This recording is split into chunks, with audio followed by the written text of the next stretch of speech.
Hello hi అండి, మన Shri Gauri education ఛానల్కి స్వాగతం. ఇప్పుడు పిల్లలు చూసారు కదండి, ఈరోజు 9th class and 10th class Dasara హాలిడేస్లో కూడా చాలా కష్టపడుతున్నారు. పిల్లలందరూ చక్కగా ఎగ్జామ్స్ రాస్తున్నారు. So 9th class and 10th class అండి. Already 10th class first session exam అయిపోయింది. సో తెలుగు రాస్తారు, ఇప్పుడు ఇంగ్లీష్ రాస్తున్నారు. ఈ దసరా హాలిడేస్ అంతా వాళ్ళకి ఎగ్జామ్స్ పెడుతున్నామండి. సో ఈ 3 days ఎగ్జామ్స్ రాయడం వల్ల వాళ్ళకి వచ్చే మంచి మెరిట్ ఎవరైతే ఉన్నారో సో వాళ్ళని బట్టి మేము ర్యాంక్స్ గ్రేడ్స్ అనేది డివైడ్ చేయడం జరుగుతుంది. సో ఎందుకంటే పిల్లలందరూ కూడా చక్కగా వాళ్ళని ఎవరు ఎలా చదవగలుగుతున్నారు, వాళ్ళ కెపాసిటీ ఎంత ఉంది, సో దాని ప్రకారంగా మనం మళ్ళీ ముందుకు నెక్స్ట్ స్టెప్ వేయడానికి బాగుంటుంది కదా. ఎందుకంటే పిల్లలందరినీ కూడా మనం ప్రెజర్ చేయలేము.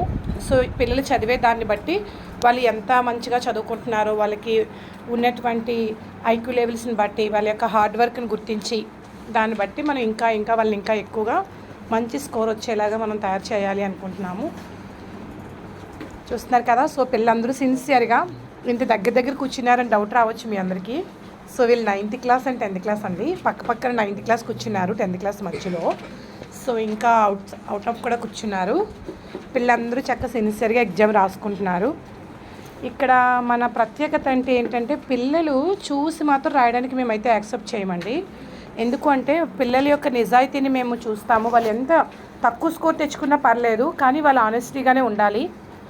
ఎందుకు అంటే వాళ్ళ యొక్క నిజాయితీయే రేపు భవిష్యత్తులో పిల్లలు గుడ్ సిటిజన్గా ఉండడానికి కానీ, సో అలాగే వాళ్ళు ఎంచుకున్న ప్రొఫెషన్లో వాళ్ళు నిజాయితీగా బ్రతకడానికి కానీ, వాళ్ళు రాసే ఎగ్జామ్లో ఉండే నిజాయితీ నిరూపిస్తుందండి.